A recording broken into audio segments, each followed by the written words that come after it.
അപ്പോൾ ശക്തമായിട്ടുള്ള സുരക്ഷയിലാണ് ഈ വർഷത്തെ സ്കൂൾ കലോത്സവം നടക്കുന്നത്.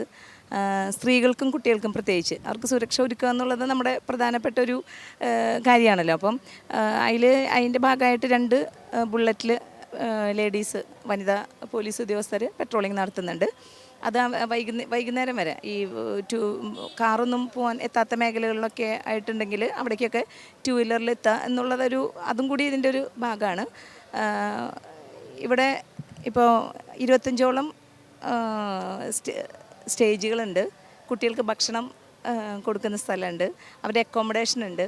അപ്പോൾ അവർക്കെല്ലാം പേടി കൂടാതെ ഈ 5 ദിവസവും സ്വന്തം വീട് പോലെ അല്ലെങ്കിൽ സ്വന്തം നാട്ടിൽ നിൽക്കുന്ന പോലെ വന്ന് സേഫായിട്ട് കലോത്സവം അറ്റൻഡ് ചെയ്ത് പോകാനുള്ള സൗകര്യം കേരള പോലീസിൻ്റെ ഭാഗത്തു നിന്നും, അത് തൃശ്ശൂർ സിറ്റി പോലീസിൻ്റെ ഭാഗത്ത് ഉണ്ടാവുക എന്നുള്ളതിൻ്റെ ഭാഗമായിട്ടാണ് ഞങ്ങളും ഈ ബുള്ളറ്റിൽ ഇറങ്ങിയത്. ഇത് ഞങ്ങളുടെ സ്വന്തം വണ്ടിയാണ്.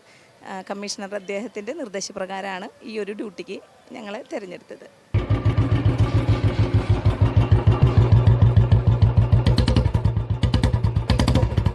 സ്ത്രീകൾക്കും കുട്ടികൾക്കും പ്രത്യേക സുരക്ഷ ഒരുക്കുന്ന കലോത്സവമാണ് തൃശ്ശൂരിൽ തുടരുന്നത്.